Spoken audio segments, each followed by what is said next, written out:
Saludos, señoras y señores, y bienvenidos a una entrega más del Mundo por Montera, el canal más audaz para el público más inteligente.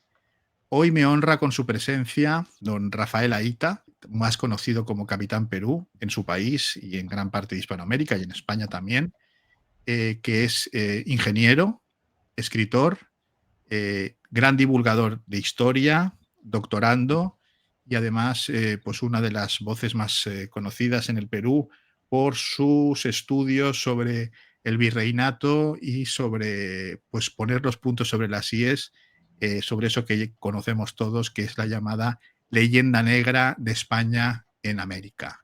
Como todos ustedes saben, los destinos del Perú y de España quedaron unidos y sellados aquel 15 de noviembre de 1532, cuando Pizarro llegó a la región de Cajamarca y se encontró con Atahualpa. Y desde entonces, pues, nos guste o no, son historias pues, que no se pueden entender la una sin la otra. Bienvenido al canal. Gracias, ¿qué tal? Encantado de estar aquí. Muy bien. ¿Cómo empezó su interés por esta cuestión?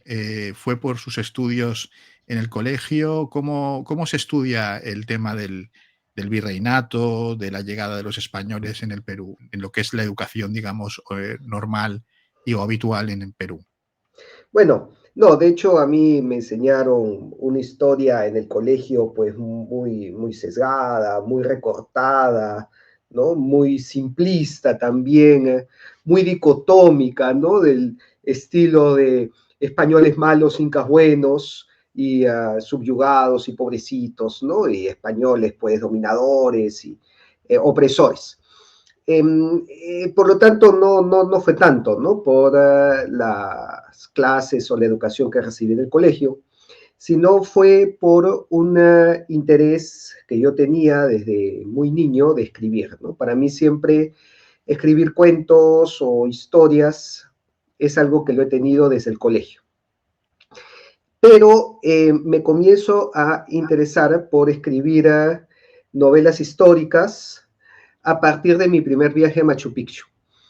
Cuando llego a Machu Picchu es que ahí encuentro que había mucho más de lo que me habían enseñado, ¿no? Entonces, por eso, cuando regreso a la plaza de Cusco, comienzo a buscar libros sobre los incas, libros sobre Machu Picchu, y encuentro que en los libros aparecía una historia que no me habían comentado, no me habían contado en el colegio, y que de hecho se prestaba mucho para hacer novelas porque estaba llena, pues, ¿no? De intrigas, conspiraciones, de luchas de poder. Y decía, pues, pero acá esto ya prácticamente el guión está escrito, ¿no? Entonces, comienzo a escribir ficción histórica y conforme más escribía, también más me adentraba a investigar, a leer autores y libros por fuera de la educación que te dan en los colegios y universidades. Y ahí es donde encuentro que existía pues toda una historia que no nos enseñan, ¿no? Especialmente, no tanto con respecto a España, sino fue con respecto a los incas, porque a todos nos han enseñado que el último inca fue Atahualpa, y que cuando llega Pizarro y lo mata a Atahualpa, pues ahí se acabó la estirpe de los incas, y a los que quedaban los mataron, y a los que no los mataron, pues los esclavizaron o los llevaron a una mina. Y esa es la idea con la que todos tenemos. Y en los libros se encuentra especialmente en un historiador cusqueño llamado Donato Amado, que escribe la historia de todos los incas que no solamente sobrevivieron a la conquista, sino que fueron aliados del rey de España, que les dieron títulos nobiliarios, escudos de armas, que mantuvieron cortes, que mantuvieron sus palacios y que vivieron como nobles durante los 300 años de virreinato, ¿no? Y yo dije, oye, ¿qué pasó acá?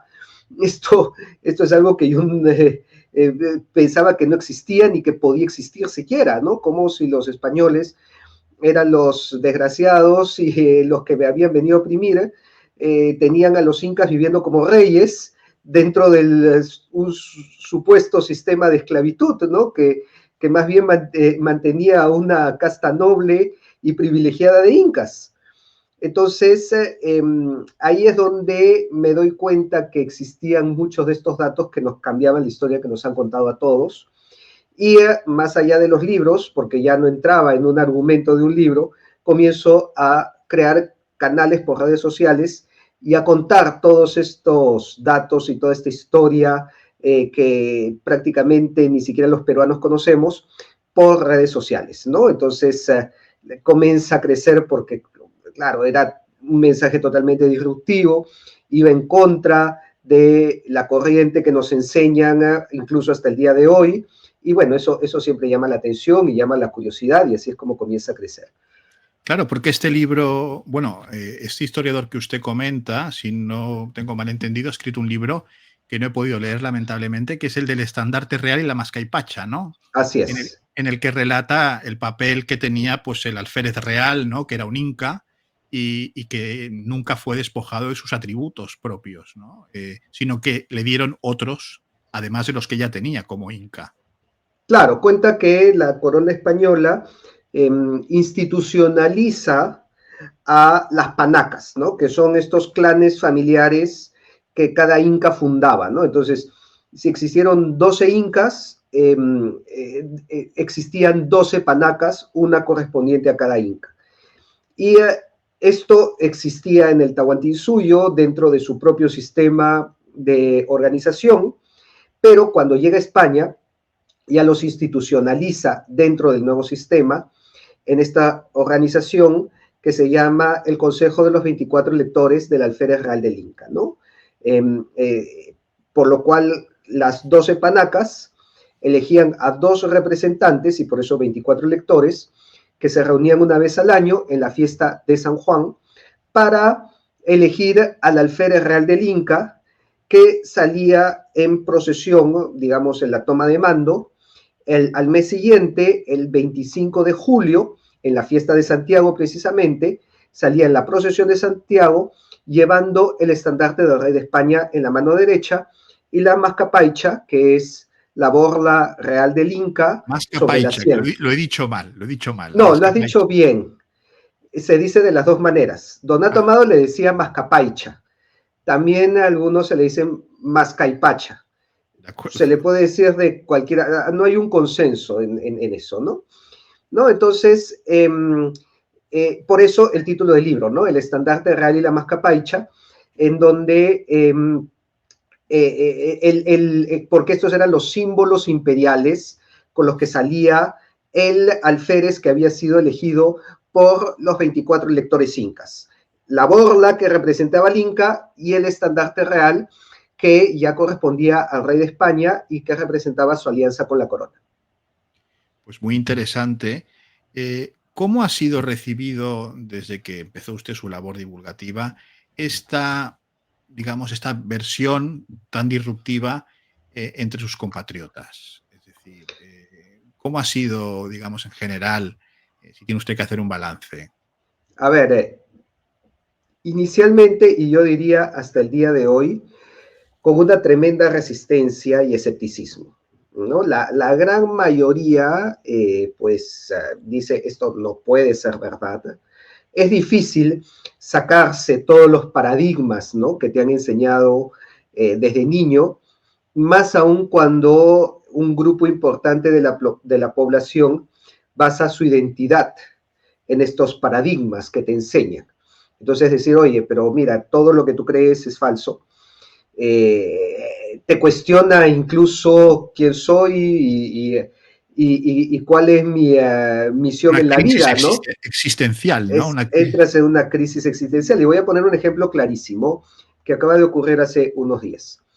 De hecho, en estos días, en octubre, se estrena una película que se llama Los Indomables, aquí en el Perú, la cual ha sido dirigida por Tito Catacora, que es un director reconocido, ya ha dirigido otras películas anteriormente, que en el estreno, o bueno, en la presentación, en el avant premier, ¿no? A personas invitadas, el director menciona que estas películas son necesarias para sanar el alma del indígena. Y él cuenta, porque cuando tú te enteras, ¿no? De que un indio, lo llama él, podía ser comprado por 1 kilo de sal, eso te destruye el alma, ¿no? A ver, esto me parece durísimo, ¿no? Porque significa que no solamente a este director, a gran parte de la población les han contado esto, les han dicho, tú eras esclavo y tú eras vendido por 1 kilo de sal y podías ser cambiado por 1 kilo de sal. Y claro, eso te marca a ti, eso te genera un estigma dentro de tu alma, te destruye el alma, en palabras del director, Un y de alguna complejo de manera, inferioridad también, ¿no? Un complejo de bueno, inferioridad. por supuesto que te minimiza, te humilla, te destruye tu autoestima, incluso diría la autoestima nacional, pero al mismo tiempo te genera un propósito de reivindicación, ¿no? Y decir, no, esto, a ver, yo cómo rompo esto, yo cómo reivindico, yo cómo restituyo esta injuria.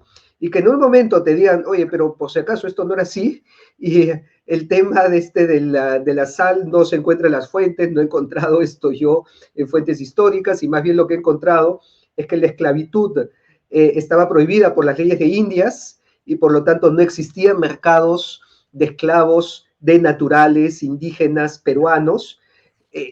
Claro, tú dices, entonces, ¿quién soy y de dónde vengo y por qué lucho? ¿No? Es muy difícil, es una situación que también hay que saberla entender desde el otro lado, pero yo creo que esto también ayuda a reconciliar, porque muchos más bien cuando se han enterado de que la historia del virreinato del Perú no fueron 300 años de esclavitud y que la gran mayoría del pueblo peruano vivía igual o incluso mejor que el campesino español, ya ni hablar de la élite inca, que tenía toda una serie además de privilegios y de títulos y de escudos y de poder.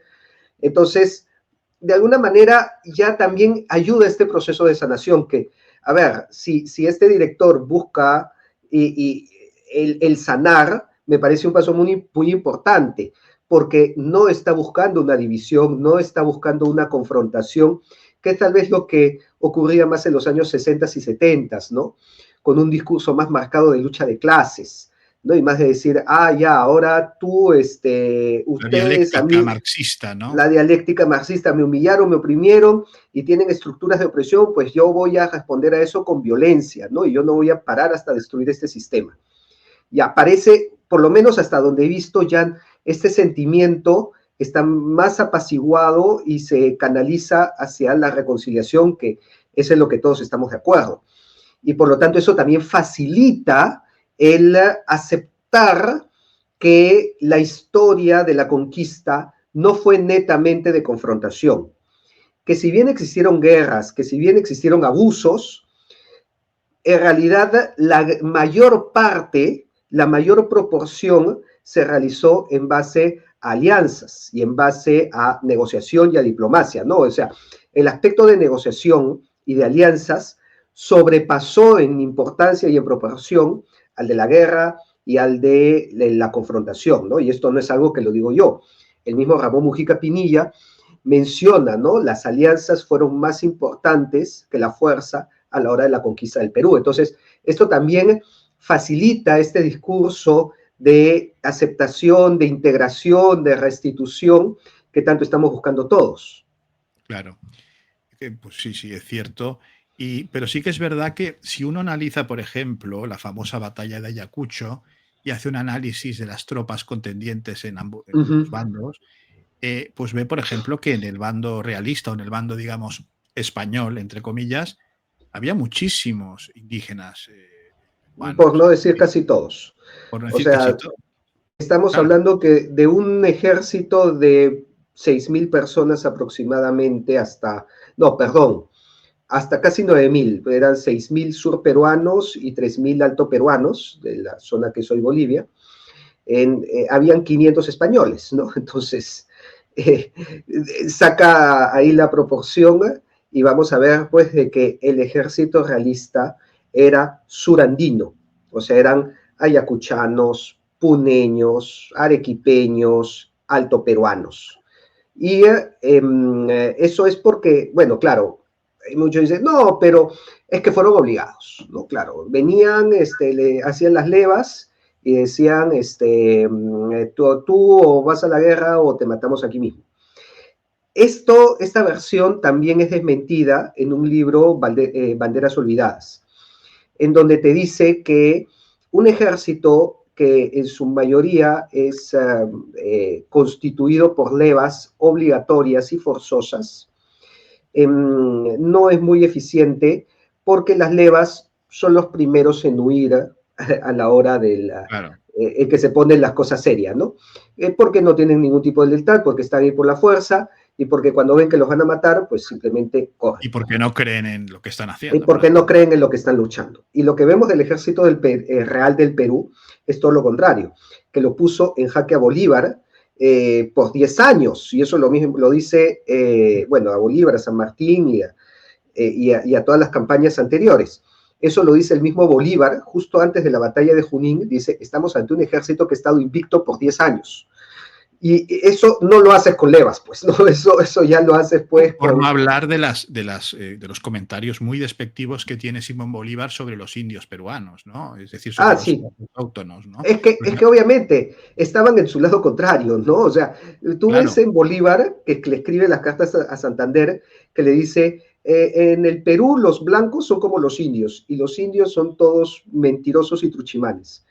Y acá lo que tú notas es su frustración al no ver que el natural, el indígena, se le plegaba a su guerra, a su rebelión que estaba haciendo, ¿no? Y decía, pero ¿por qué? Caramba, si yo te estoy liberando supuestamente, ¿por qué no quieres? Si es que no quería. Y pero no quería porque era realista. Pero vale la pena mencionarlo porque actualmente ciertos movimientos populistas ponen a Bolívar como el gran padre de los indígenas. No. Eso, a ver, en el Perú, lo bueno es que en el Perú sí eso sí está claro. Y yo me doy cuenta, mira, antes me habías preguntado, ¿no? Oye, ¿cómo ha sido la recepción de este mensaje en tu página? Y claro, yo he dicho que siempre hay mucho escepticismo, hay mucha incluso oposición, excepto cuando yo hablo de Bolívar.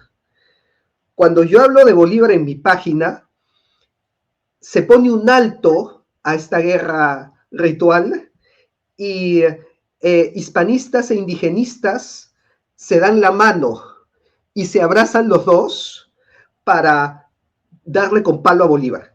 ¿Qué me dice? Sí, de verdad, busca en mi página los comentarios cuando yo hago un post sobre Bolívar, y vas a ver que tanto hispanistas como indigenistas se ponen de acuerdo en decir fue lo peor que le pasó al Perú. Eso lo tenemos. Claro. En el Perú no se quiere a Bolívar. Eso sí, es una situación muy distinta a Venezuela, Colombia y Ecuador, obviamente, ¿no? Que ahí sí ya existe, incluso yo diría, una institucionalización en la educación de idolatrar a Bolívar.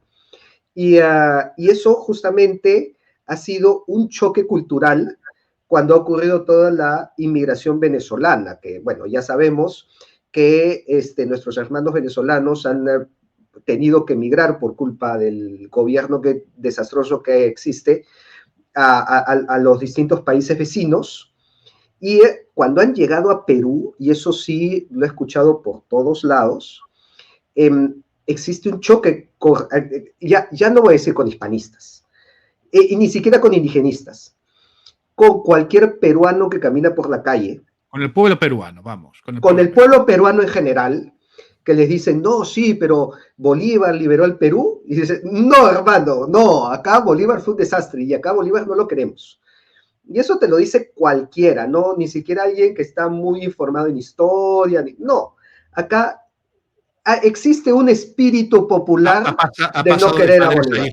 Ha pasado de padres a hijos. Sí, claro. Ha pasado, sí, o sea, eso ni siquiera, hasta incluso en las clases yo me acuerdo que me rajaban de Bolívar, ¿no? Entonces, no existe esa norma esa política de Estado de poner a Bolívar como un héroe.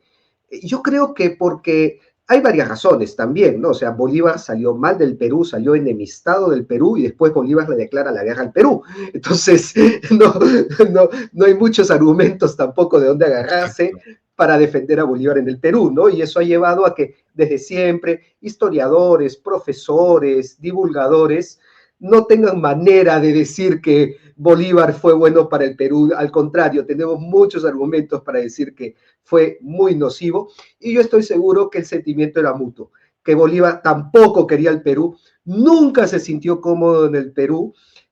Su constitución fue la constitución más corta de la historia del Perú, duró 30 y tantos días, poco más de un mes, así que, y se fue enemistado y después nos declaró la guerra, así que acá el tema de Bolívar ya sí creo que lo tenemos bien claro. Muy bien. Y le quería preguntar, don Rafael, hemos visto, ¿no?, como acabamos de comentar, que en la batalla de Ayacucho lucharon en favor del rey de España, es decir, del virreinato, muchos naturales, ¿no?, del Perú, o de lo que hoy es el Perú. ¿Cuándo empezó esa leyenda negra entre los indígenas que se arrastra hasta hoy? Porque se habla del gobierno de Velasco, ¿no? Sí. Como un hombre fatídico, ¿no?, a la hora de empezar a generar esta inquina y este odio, ¿no? Eh, ¿Qué nos podría decir al respecto? Bueno, yo podría señalar varios momentos, ¿no? Tal vez la primera señal de leyenda negra que noto en la historia peruana justamente ocurre por el combate de 2 de mayo, que bueno, creo que en España identifican más el 2 de mayo con Sí, la lucha contra Napoleón y contra Francia, exacto. ¿no? Pero acá cuando hablas de 2 de mayo se refiere a cuando fue esta Armada Española aproximadamente por 1866, si recuerdo bien, ¿no? En donde los 4 países, Ecuador, Bolivia, Perú y Chile, tuvieron combates con una flota que trajo España y existió un combate en el Callao. Ya ahí se comienza a desmarcar en una guerra que para mí no tiene ningún sentido. A ver, vamos, se nos dice, España quería recuperar sus colonias. A ver, pues con los barcos que trajo, era imposible recuperar un continente, ¿no? Ahí hubo una cuestión que fue más política, incluso se baraja que hubo el asesinato de unos españoles en una hacienda y que la flota quería rescatar a los españoles que habían quedado en el Perú y que cuando llegaron comenzaron a agarrarse a cañonazos y la cuestión escaló. Para mí no tuvo ningún sentido, pero esa guerra termina introduciendo este espíritu, este sentimiento anti-español, ¿no? Y de que no, acá ya somos países independientes y los españoles no van a venir acá a mandar de nuevo. Pero eso fue más en la costa, fue más hacia el público criollo, ¿no? Que, digamos, no pasó del Callao ese intercambio de cañonazos. Y por lo tanto, en la sierra, yo diría que comienza bueno, también hay distintos momentos y distintos autores en donde puedo citar a Arguedas. Arguedas fue un pilar del indigenismo en literatura. Él comienza la literatura indigenista porque dentro de sus novelas denuncia mucho los abusos que existían en la sierra. Pero claro, acá también Arguedas, de hecho que lo valoro mucho porque tiene novelas fabulosas, pero denuncia los abusos republicanos, los abusos de la república. Y más bien él tenía una cercanía con España, que le sorprende a muchos seguidores de Arguedas al ver ese lado hispanista de Arguedas, que incluso cuando yo digo el lado hispanista de Arguedas lo consideran pues como una blasfemia, ¿no? Porque Arguedas lo ven como Anatema, anatema, un anatema. exacto, o sea, anatema, ¿no? Es un hereje al hablar así.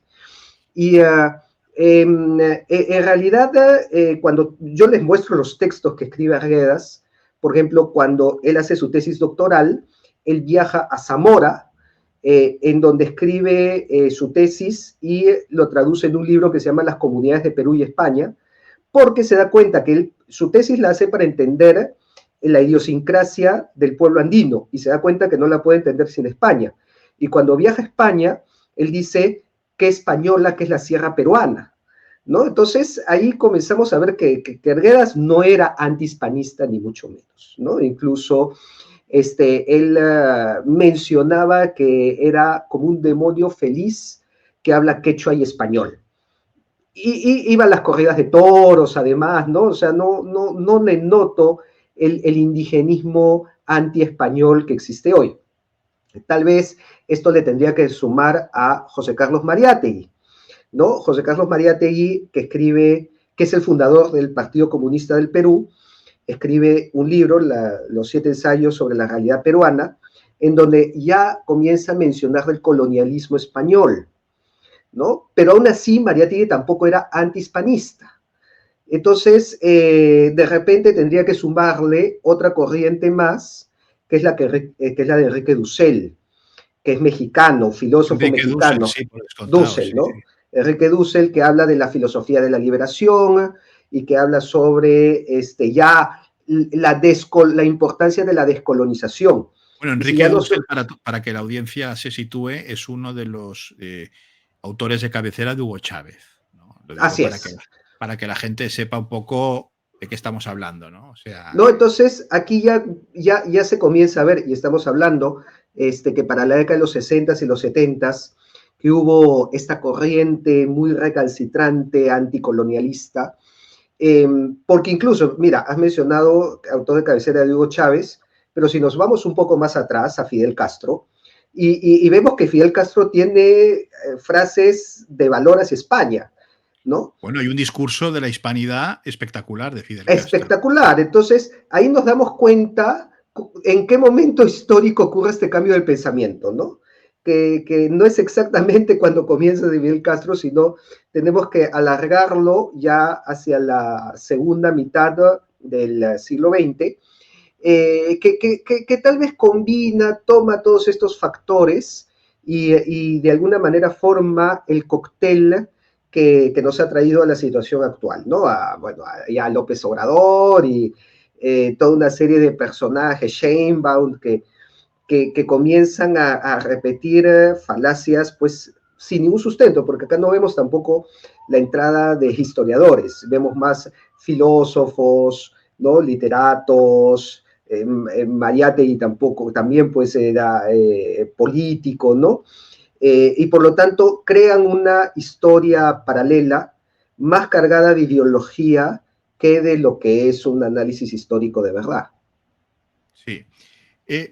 Hablando de todos estos personajes como López Obrador, Sheinbaum, que todos son indígenas de toda la vida, por supuesto, ¿no? El uno es descendiente de españoles y Sheinbaum es pues judía házara, en fin, que no son lo que ellos dicen defender, ¿no? No había, Montezuma no tenía apellido Sheinbaum, no tenía apellido López Obrador, ¿no? Que no había un Tlatoani con esos apellidos por ahí, creo yo, ¿no? Exactamente. Entonces, no quisiera dejar pasar la oportunidad de que nos diera su opinión sobre, por ejemplo, en el Perú, el expresidente peruano Pedro Castillo, ¿no? Pedro Castillo, que para que toda nuestra audiencia pues se sitúe un poco, es el presidente famoso que tuvo el Perú de manera muy fugaz, que llevaba un sombrero pues muy vistoso y pues dio un discurso de asunción del poder presidencial en el que hizo un reclamo bastante, pues en fin, sonoro en presencia del rey de España, ¿no? Así es. A este personaje, ¿cómo lo sitúa usted dentro de lo que es la corriente actual? Pero él es el producto, ¿no? Precisamente de todo, el resultado de todo lo que estábamos hablando. Por eso muchos acá en el Perú comenzaron a despotricar contra Pedro Castillo, cuando yo decía que Pedro Castillo más bien es la consecuencia de, ¿no? O sea, hay todo un proceso más atrás que nos comienza a generar Pedro Castillos de una manera efervescente, ¿no? Y que comienzan a ebullir por todos lados. Lo curioso es que cuando ha sido todo ese proceso, nadie se ha preocupado. Y por eso es que incluso cuando Pedro Castillo dio ese discurso, para mí, personalmente, fue el día que más visitas recibió mi página. Porque yo llevaba hablando de estos temas desde el 2017, nadie le daba bola. Yo decía sí, que la leyenda negra, que estos son los peligros de meter el odio y la división y la lucha de clases en la historia. ¿Alguien me escuchaba? Me decía, pero ese es un tema académico, me decía. Me decía, ya, ¿y eso cómo ayuda al peruano que necesita llevarse un pan a la boca el día de hoy? ¿no? O sea, ok, pero a ver, mira todo este proceso que está generando una olla a presión de resentimiento y de una verdadera molestia porque nos meten veneno en... Ya, pero eso queda en las clases, ¿no? Lo veía como un tema netamente teórico, hasta que sale Pedro Castillo y delante del rey de España en la toma de mando comienza a decir pues que nosotros vivíamos muy bien hasta que llegaron los hombres de Castilla, dijo él, y destruyeron todo lo que había. Y ahí los mismos que me decían que esto no sirve para nada, no tiene aplicación práctica, es un tema teórico, llegaron a mi página a preguntarme, oye, espérate, ¿cómo era el tema de la leyenda negra? ¿Es verdad lo que dijo Pedro Castillo? ¿Cómo se le puede rebatir? ¿Qué evidencia histórica hay? ¿Qué pruebas? Y yo decía, y hasta que te diste cuenta que es un tema de clases educativo y que se enseña en las aulas, no Porque va a quedar en las aulas. Era maestro, ¿no? Si no tengo mal Además entendido. era profesor. Y es que, a ver, curiosamente, los más recalcitrantes, la mayor resistencia que he encontrado ha sido entre profesores y entre guías de turismo, que los guías de turismo también es una cuestión fatal. Cada vez que tengo, es más, incluso entre la gente, bueno, normal, común, que no está metida en el tema, veo que existe mayor apertura. No sé si los guías de turismo ya han repetido tanto el discurso que lo han interiorizado hasta hacerlo suyo y quitarles eso es como quitarles el pellejo. Pero sí, pues, profesores y guías de turismo son la narrativa que más hace la leyenda negra que he escuchado. Entonces, bueno, obviamente no voy a generalizar, ¿no? Ya hay de todo. Incluso ahora último hay una escuela de guías que me está llamando y me está diciendo, oye, puedes darnos una charla porque ya también se han dado cuenta, pues, que si está yendo un público español que está pagando por conocer el Perú, el que le digas que fue un maldito desgraciado que devuelve el oro, no nos ayuda ni a ellos ni a nosotros, ¿no? Él se va molesto, ya no va a querer regresar y nosotros nos quedamos acá solos y además de no ser del todo revolcándonos en cierto, odio. ¿no? Claro. Y además que encima que es una mentira, ¿no? Entonces, ya también está cambiando esta situación y como dije, de repente está cambiando producto de Pedro Castillo. Que si él no hubiera puesto este tema en la palestra ante la luz pública de forma masiva, seguiría siendo un tema marginal y que como los últimos 50 años no se le ha dado bola, porque antes había mencionado, ¿no? Tú también lo habías dicho, en los años 70, en la dictadura militar de Velasco Alvarado, se hizo un cambio curricular en el Perú, donde todas estas ideas que hemos hablado antes se metieron ya en la enseñanza de la historia. Antes habías dicho que Enrique Dussel era el libro de cabecera, ¿no? El autor de cabecera de Hugo Chávez. Hugo Chávez estudió en la Escuela Militar de Chorrillos en el Perú en la época de Velasco. Entonces, aquí ya nos damos cuenta cómo se comienzan a unir los puntos.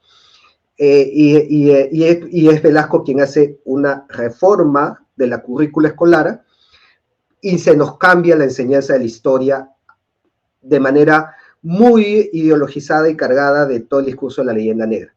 Igual yo no le echo la culpa a Velasco, porque de Velasco ya pasaron 50 años. Y en 50 años hemos tenido todo tipo de presidentes, izquierda, derecha, centro, de arriba y de abajo. Y ninguno se ha preocupado por decir, oye, esto que se está enseñando está bien, se debe seguir enseñando así, afecta a nuestra política, a nuestra vida social y a nuestra, de alguna manera, autoestima nacional que se está enseñando tanto odio y tanto resentimiento como historia. Entonces, sí, pues mira, y recién es a partir que sucedió esto con Pedro Castillo, que ya muchos comienzan a decir, pero no, mira, sí es un tema importante, pero después de 50 años que nos han volcado todo el odio como si fuera un desagüe en la cabeza, ¿no? Hay mucho daño y hay, como dije al inicio, muchas personas que realmente lo han interiorizado y, como dijo este director, sienten su alma destruida al asumir un discurso falaz y nefasto, pero que a ellos se los han enseñado como verdadero. Hay mucho daño hecho pero yo creo que ya también hemos llegado al punto en que nos hemos dado cuenta que tenemos que sanar esto. Con su permiso, me gustaría volver a la cuestión de los incas, que me parece muy interesante, porque como muy bien dice, la historia, digamos, leyenda negrista, que en España, por cierto, es digamos, omnipresente, ¿no? Es decir, en España también se enseña la leyenda negra, no somos una excepción, pese a ser digamos, los malos de la película. Se dice que los incas, pues, fue genocidio, asesinados, bueno, desaparecidos, ¿no? Pero yo tengo entendido que usted ha dado con descendientes de todos estos incas, es decir, gentes que todavía viven y que han guardado, digamos, ese acervo que subsistió durante todo el... No subsistió, existió abiertamente durante toda la época del virreinato, ¿no? Y que no se les ha reconocido en la época del Perú republicano. ¿Es esto Sí. exacto? Bueno, los pueden encontrar en mi canal, ¿no? Y por eso, sí. Si visitan mi canal de YouTube, Capitán Perú, ahí tengo las entrevistas a los descendientes incas que he realizado. Y, y que muchos me preguntan, ¿no? ¿Cómo sabes que ellos son, no? De repente pasa cualquiera por la calle y te dice, yo soy el descendiente de Pachacútec, ¿no? Pero esto, de hecho, ellos tenían historias familiares en donde los abuelos le contaban, sí, que tú vienes de las panacas, pero lo tomaban como algo anecdótico, ¿no? De repente lo tomaban como cualquiera diciendo, esto puede ser o puede no ser. Pero en realidad el que los unió fue un holandés llamado Ronald Elwart. El de los incas republicanos, ¿no? El de los incas republicanos, ¿no? Él recoge los árboles genealógicos, comienza a reconstruirlos en base a otros trabajos anteriores, como el de Ellen Dunbar Temple y otras personas más que ya habían querido reconstituir estos árboles, y llega hasta los descendientes de hoy, les toca la puerta y les dice, oye, mira, según los documentos he encontrado que ustedes son descendientes incas, pero el valor adicional que le da, además de toda la reconstrucción que es monumental, es que los junta y les hace un análisis de ADN, ADN mitocondrial, o sea, no, de parentesco. Y este análisis que fue realizado por los doctores Fujita y Sandoval de la Universidad de San Martín de Porres, que son, digamos, de repente los que llevan la vanguardia en genética en el Perú, trayendo tecnología de Estados Unidos y todo, publican un artículo científico en donde hablan de los marcadores genéticos que encontraron, AUKI1 y AUKI2, que pertenecen y que demostraría un parentesco que se remonta hasta hace 400 años o incluso más, ¿no? Entonces, es como un aval de ya más científico, ¿no? Que los simples documentos históricos, sino algo ya biológico incluso. Entonces, en base a esto, ellos se reúnen, ya reconstituyen este Consejo de los 24 Lectores que habíamos hablado antes, me contactan, yo los entrevisto en mi canal y cuentan su historia, ¿no?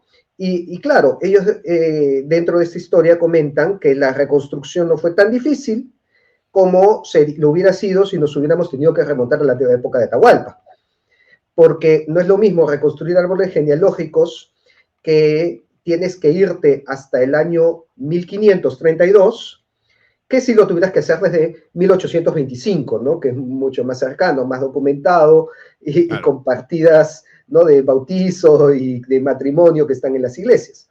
Y es que en el caso de ellos, solo fue necesario reconstruir desde 1825. Y eso es porque durante los 300 años de virreinato, no solamente sobrevivieron, sino que vivieron bien, está documentado, está en el archivo de Cusco, y con sus escudos de armas y con sus alferajos reales, hasta 1825, que Simón Bolívar disuelve este Consejo de los 24 Electores, les quita todos los escudos, les quita todos los privilegios, les expropia sus tierras y los manda a su casa. Entonces, es ahí donde les perdemos el rastro y es desde ahí que se tiene que hacer la reconstrucción. Pero claro, a la hora de preguntarles yo en esta entrevista y decirles, oye, pero ¿y de verdad es cierto esta historia? Y ellos me contestan que incluso tienen los documentos de 1825 donde las familias incas le hacen un juicio a Simón Bolívar porque les quitaron todas sus tierras, ¿no? Entonces, bueno, ya esto es una evidencia Es bastante sólida. suficientemente elocuente, ¿no? Es Sí, suficientemente elocuente. Lo que pasa que yo he visto alguna de esas entrevistas y como espectador le diré que estas gentes dan la sensación cuando hablan como de estar apocados, ¿no? Como de estar un poco hasta tímidos, ¿no? De expresar esta historia. No sé si es una sensación mía o esto obedece a una realidad, ¿no? Porque están como tímidos, como, no diré avergonzados, pero como con cierta, como dolidos, ¿no? sí, dolidos, con mucha precaución, ellos están avanzando con pies de plomo, porque saben también lo que tienen entre las manos.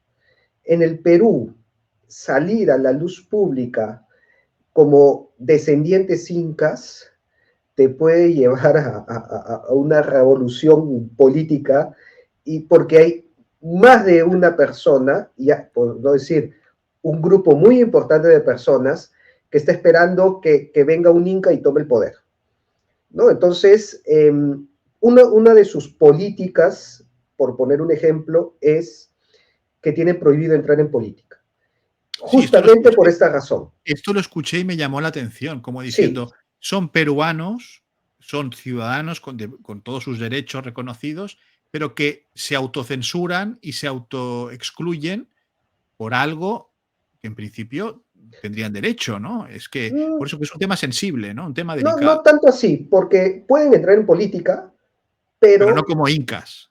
no como incas. O sea, ya no pertenecerían al Consejo, al C24, el Consejo Ahí de los voy, ¿no? O 24 sea, tendrían, electores. tendrían que prescindir de esa identidad y hacerlo como Lo, Pepito Pérez, ¿no? O sea, lo como, cual me como parece perfectamente lógico. O sea, a ver, ¿tú sabes lo que significaría que alguien se lance como un candidato político con la bandera de yo soy descendiente inca? A ver, es como que en España encuentren al descendiente de Isabel la Católica, ¿no? Por la rama de Trastámara y diga, por si sí, acaso, yo voy a reivindicar a los Trastámara y voy a crear una monarquía como los reyes católicos, ¿no? Puede generar un boom, o sea, claro. saben que tienen algo muy potente entre las manos y no quieren explotarlo para eso. No, además que no hay un consenso político entre ellos tampoco. Entonces, hay pues algunos que simpatizan con la derecha, otros que simpatizan con la izquierda, algunos que son monarquistas, algunos que son antimonarquistas, algunos que son hispanistas, algunos que son indigenistas, y más les llevaría a un conflicto entre ellos, que uno se lance con una bandera política y que los demás no estén de acuerdo y terminaría resquebrajándose el asunto. Entonces, asociación cultural, nosotros queremos reivindicarnos culturalmente, pero ya con política pues, eso es mucho más cuidadoso. Pero la cuestión y lo mollar es que existen. Es decir, no es aquella Claro, desaparición total, pues que nos han contado, ¿no? Como que habían desaparecido, etcétera. Y usted, yo he visto en algunos de sus vídeos cómo muestra unas imágenes muy interesantes y muy bellas, ¿no? De museos del Cuzco y de la Catedral de Lima, en el que hay pues toda la sucesión de incas que incluye a los reyes de España. Es decir, sí, hay digamos que no hay esa ruptura, ¿no? Digamos, de sucesión como se han visto en otros procesos de conquista en el que, bueno, se pasa o sea, digamos que se pasa de la ley a la ley, es decir, es una sucesión, esa traslato imperi, ¿no? Es decir, se pasa de uno a otro, pero con todas las de la ley, es decir, de una manera no excesivamente traumática, por lo que parece. ¿Eh? sí, así es.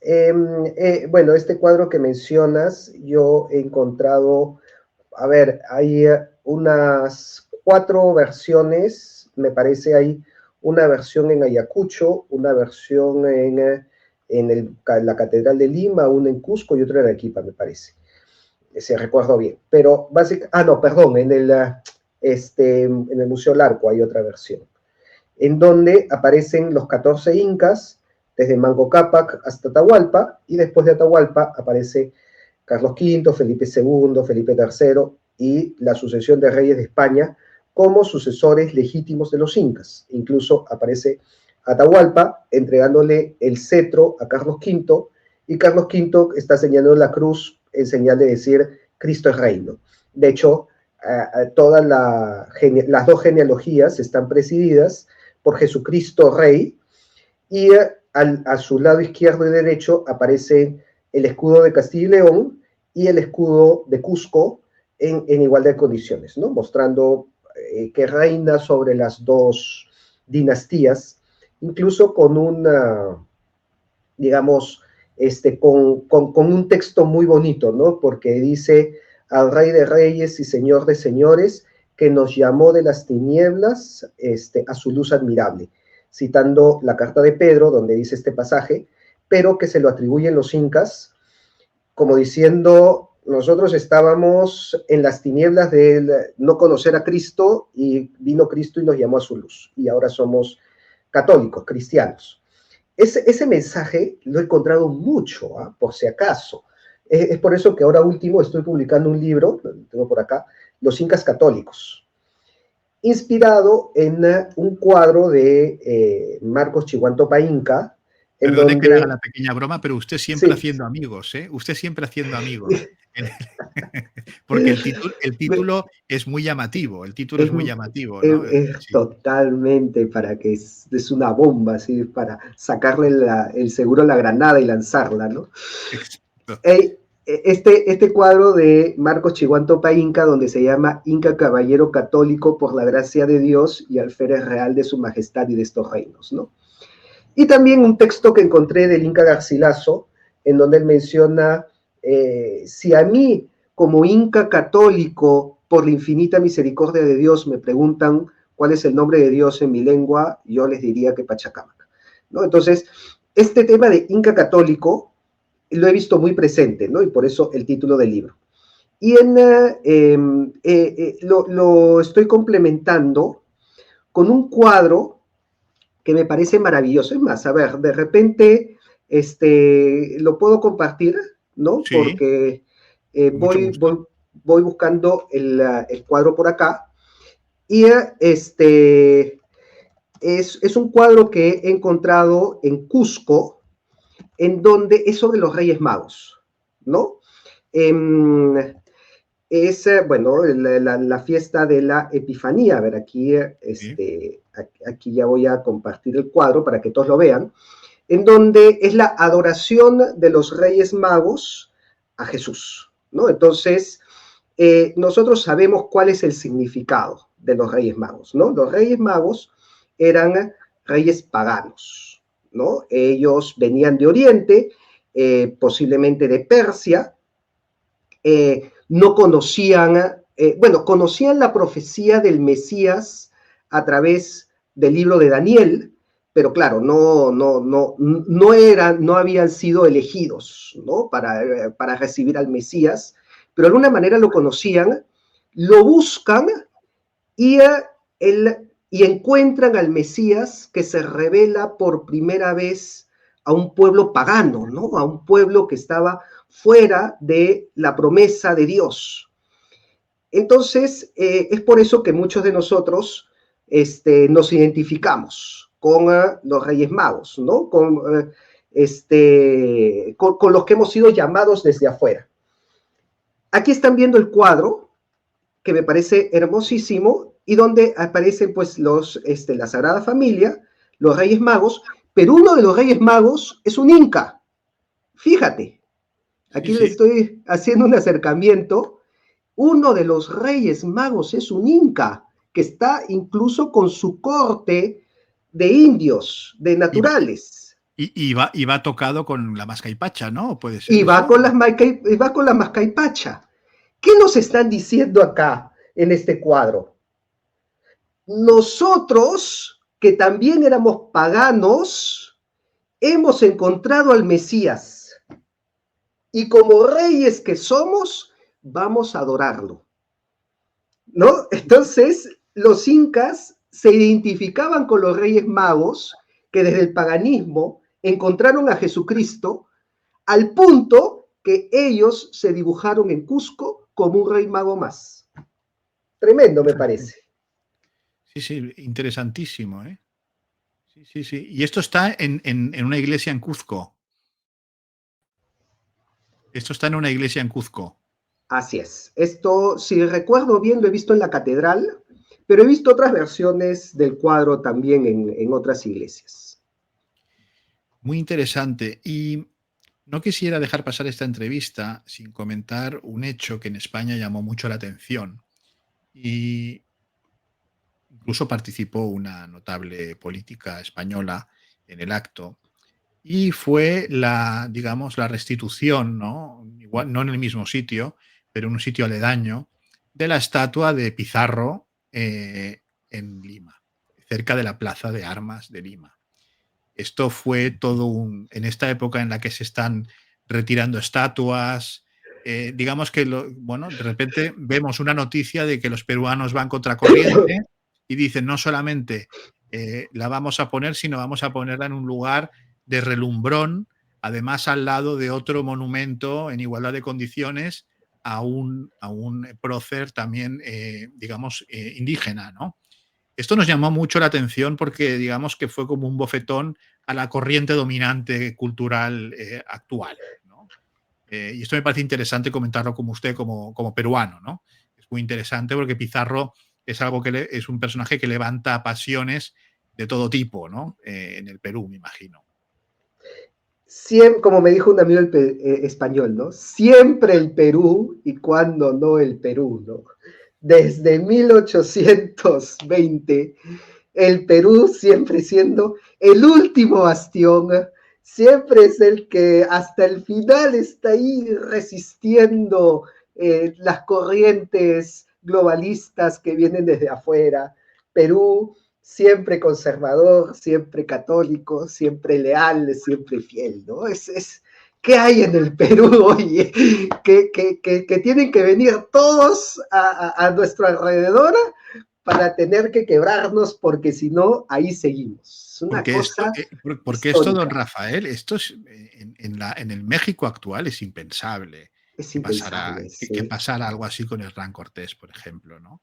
Sin embargo, en el Bueno, Perú, diga, perdone. haciendo esta comparación que mencionas de Cortés y Pizarro, antes del tema de la estatua, si buscas la tumba de Cortés en México, es muy difícil encontrarla, ¿no? Sí, Está en la catedral, tiene una pequeña placa escondida, casi como, bueno, no casi, no quieren saber nada de él. Pero tú llegas a la Catedral de Lima y apenas entras, a la mano derecha hay toda una capilla que arriba dice grande Francisco Pizarro. Y en el medio hay una tumba en mármol con un león dormido encima, en donde está Francisco Pizarro, y atrás de él hay un mosaico pues hermoso, creo que son más de 1 millón de piezas, donde se representa el episodio de los 13 de la Isla del Gallo. Que muchos que llegan, mexicanos incluso ven y dicen, oye, ¿qué pasó acá? ¿No? El contraste realmente es fuerte.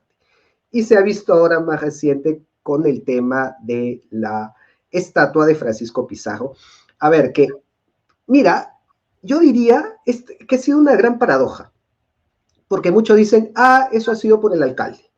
Bueno, que ya sabemos que el alcalde Rafael López Aliaga, que tenemos actualmente, el alcalde de Lima, es muy conservador, pertenece al Opus Dei, acaba de estar en Madrid, en sí. donde ha dado una charla y donde ha hablado de la reconquista, que dicho sea de paso acá se tomó muy mal, porque acá lo han entendido como que, ¿cómo puede ser que el alcalde esté pidiendo que los españoles reconquisten el Perú?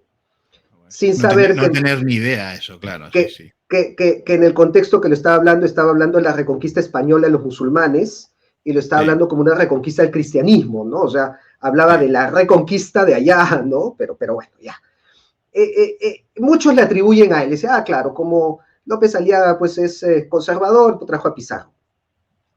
No es tanto así, porque el que saca a Francisco Pizarro de la Plaza de Armas es el alcalde Luis Castañeda Locio, que era su amigo y que más bien él estaba en su partido, ¿no? Es más, en la municipalidad, cuando empiezo a preguntar sobre qué pasó, este proceso, la mayor oposición no fue indigenista, la mayor oposición fue de las personas del partido de López Aliaga, pero que eran de la época de Castañeda y que decían, bueno, Castañeda ya falleció y muchos decían, estás mancillando su memoria, estás yendo en contra de su voluntad, esto es un insulto, ¿no? Al que fue tu amigo. Entonces, ha sido un tema de debate incluso dentro de su mismo partido. Pero, bueno, ya te imaginas que afuera, mucho más todavía. Pero afuera no tanto. Te voy a contar un par de anécdotas. Sí, un par de anécdotas que te van a resumir un poco lo que quiero decir.